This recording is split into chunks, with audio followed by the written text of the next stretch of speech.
Hola a todos, en este video vamos a discutir la práctica número 6, cuyo tema es los tipos de reacciones químicas.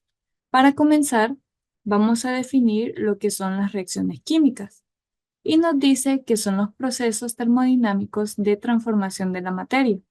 En estas reacciones intervienen dos o más sustancias, a las cuales llamamos reactivos o reactantes, que cambian significativamente en el proceso y pueden consumir o liberar energía para generar dos o más sustancias llamadas productos. Toda reacción química somete a la materia a una transformación química, alterando su estructura y composición molecular, a diferencia de los cambios físicos que solo afectan su forma o estado de agregación, es decir, el estado de agregación es el estado en el que se encuentra la materia, sólido, líquido o gaseoso. Los cambios químicos generalmente producen sustancias nuevas, es decir, distintas de las que teníamos al principio. Es importante saber cuál es la diferencia entre los cambios químicos y los cambios físicos de la materia. Los cambios físicos son aquellos que alteran su forma sin cambiar su composición, es decir, sin modificar el tipo de sustancia del que se trata. Esto incluye cambios de estado de agregación, es decir, el cambio de sólido a líquido, de líquido a gaseoso, de la materia y otras propiedades físicas como lo es el color y la densidad. También se dice que suelen ser reversibles. Por ejemplo, al hervir agua, nosotros podemos convertir un líquido en gas, pero el vapor resultante sigue compuesto por moléculas de agua. Si nosotros condensamos ese vapor, volvemos a obtener lo que es el agua líquida. Si congelamos el agua, pasa al estado sólido, pero igualmente sigue siendo químicamente la misma sustancia. En cambio, los cambios químicos alteran la distribución y los enlaces de los átomos de la materia, logrando que se combinen de manera distinta, obteniéndose así sustancias diferentes a las iniciales, aunque siempre en una misma proporción. Y esto es gracias a la ley de la conservación de la materia, que nos enuncia que la materia no se crea ni se destruye, solo se transforma. También tenemos que mencionar las características de una reacción química. Son generalmente procesos irreversibles, es decir, involucran la formación o destrucción de enlaces químicos entre las moléculas de los reactivos, generando una pérdida o ganancia de energía. También nos dice que las moléculas en teoría deben colisionar unas con otras, llevando consigo la suficiente energía cinética para favorecer el rompimiento de un enlace. Esto puede ocurrir bien sea por los estados físicos de las sustancias o por la geometría o estructura de las mismas. Así, en una reacción, la materia se transforma absorbiendo o liberando calor, a la vez que sufre colisiones que favorecen la formación de los productos, los componentes más importantes de toda reacción química.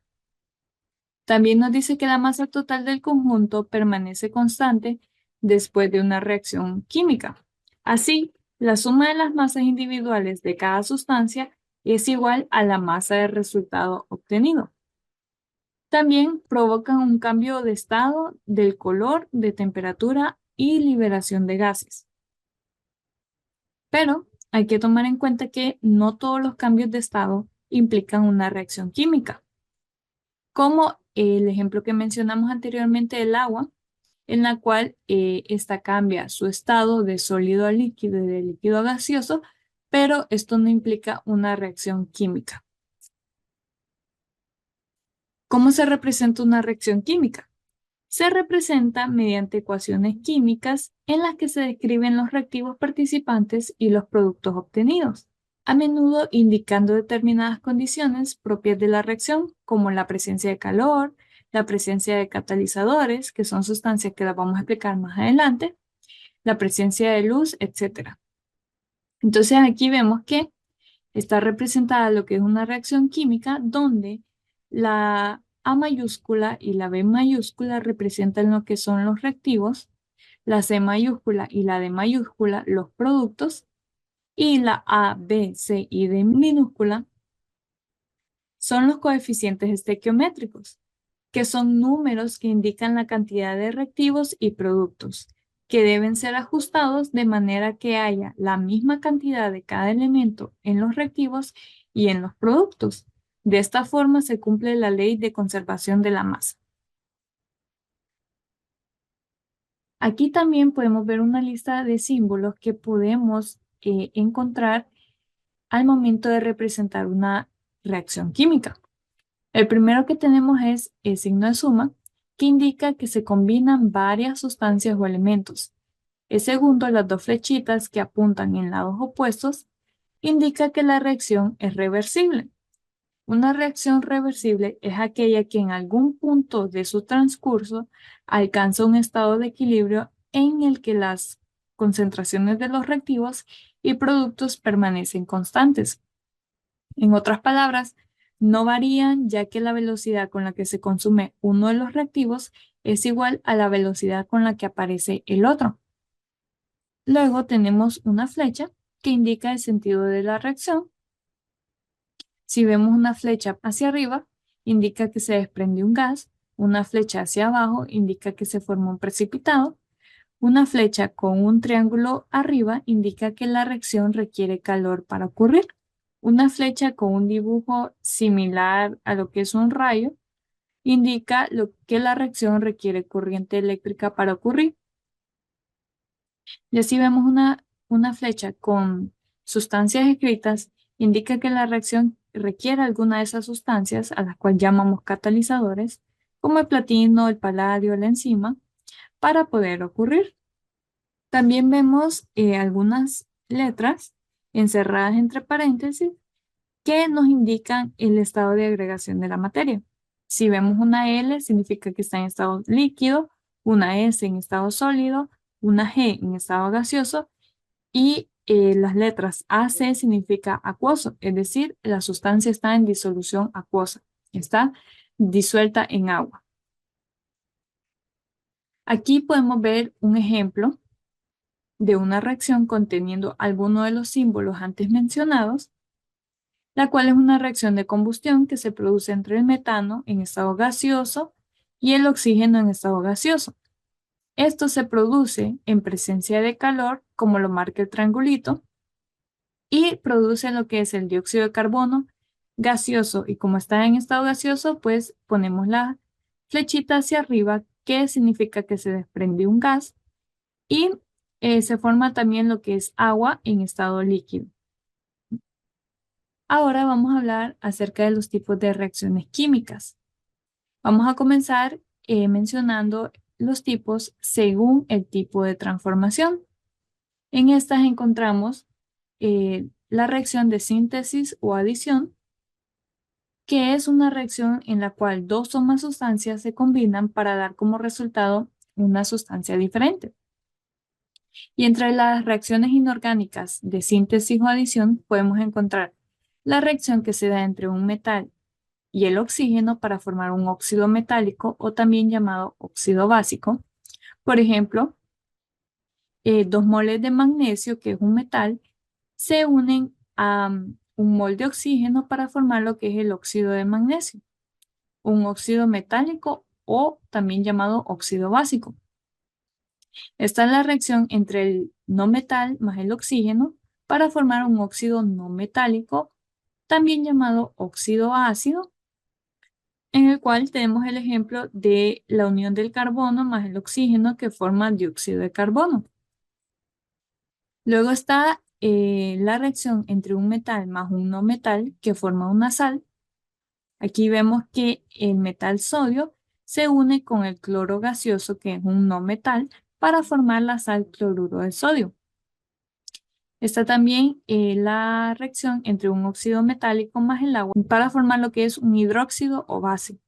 Es por eso que al óxido metálico se le llama óxido básico. Entonces, tomamos el óxido básico sintetizado anteriormente, el óxido de magnesio, y si lo disolvemos en agua, se forma lo que es el hidróxido de magnesio, una base. También está la reacción entre el óxido no metálico más el agua, para formar un oxácido. Es por eso que al óxido no metálico se le llama óxido ácido. Vemos que el dióxido de carbono sintetizado anteriormente lo combinamos con agua y se forma lo que es el ácido carbónico. Continuando con las reacciones según el tipo de transformación, podemos encontrar la reacción de descomposición, que es cuando una sustancia se descompone en sus componentes simples o una sustancia reacciona con otra y se descompone en otras sustancias que contienen los componentes de esta. Aquí podemos ver que es el caso de la primera definición. Una sustancia se descompone en sus componentes simples. Vemos que el peróxido de hidrógeno o agua oxigenada, al calentarlo, se forma lo que es o se descompone en 2 moles de agua y 1 mol de oxígeno.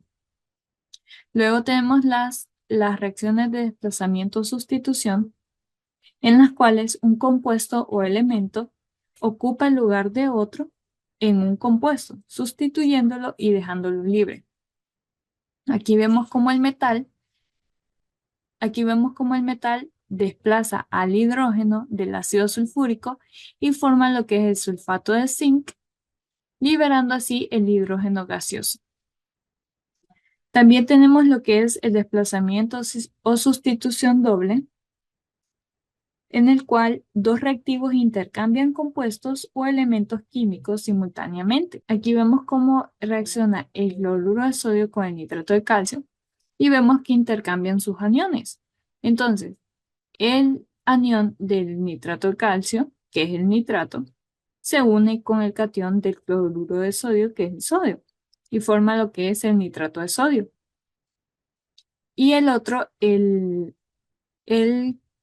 anión del cloruro de sodio, el cual es cloruro, se une al catión del nitrato de calcio, es decir, se une con el calcio y forma lo que es el cloruro de calcio. Ahora pasamos a las reacciones según el tipo de energía intercambiada. Están las reacciones endotérmicas, que son en las cuales se absorbe calor para que la reacción pueda ocurrir. Un ejemplo de reacción endotérmica es la producción del ozono. Esta reacción ocurre en las capas altas de la atmósfera gracias a la radiación ultravioleta proporcionada por la energía del Sol. Aquí vemos que el oxígeno gaseoso, en combinación con la energía ultravioleta del Sol, produce lo que es ozono, para lo cual absorbe calor. Luego están las reacciones exotérmicas, en las cuales se desprende calor cuando la reacción ocurre. Aquí vemos que el hidrógeno gaseoso se combina con el flúor gaseoso para producir lo que es el fluoruro de hidrógeno, el cual desprende calor. Luego están las reacciones endoluminosas, las cuales necesitan de luz para que ocurra la reacción. Está el ejemplo de la fotosíntesis, en la cual el dióxido de carbono absorbido por las plantas se combina con agua y con ayuda de la presencia de la luz solar se forma lo que es la glucosa y se forma también el oxígeno gaseoso. Luego están las reacciones exoluminosas, que son aquellas que desprenden luz cuando ocurre la reacción. Es decir, cuando nosotros encendemos una laminita de magnesio, esta laminita desprende una luz bastante brillante. Entonces, por eso es una reacción exoluminosa. Luego tenemos las reacciones endoeléctricas, que son aquellas que necesitan energía eléctrica para que la reacción ocurra. Por ejemplo, tenemos la electrólisis del agua, que es la descomposición del agua mediante una corriente eléctrica en sus compuestos más simples. Vemos aquí que el agua se descompone en oxígeno gaseoso y en hidrógeno gaseoso. Tenemos también las exoeléctricas, que son aquellas que desprenden o generan energía eléctrica cuando ocurre la reacción. Tenemos el ejemplo de la pila galvánica, que está compuesta por dos semiceldas.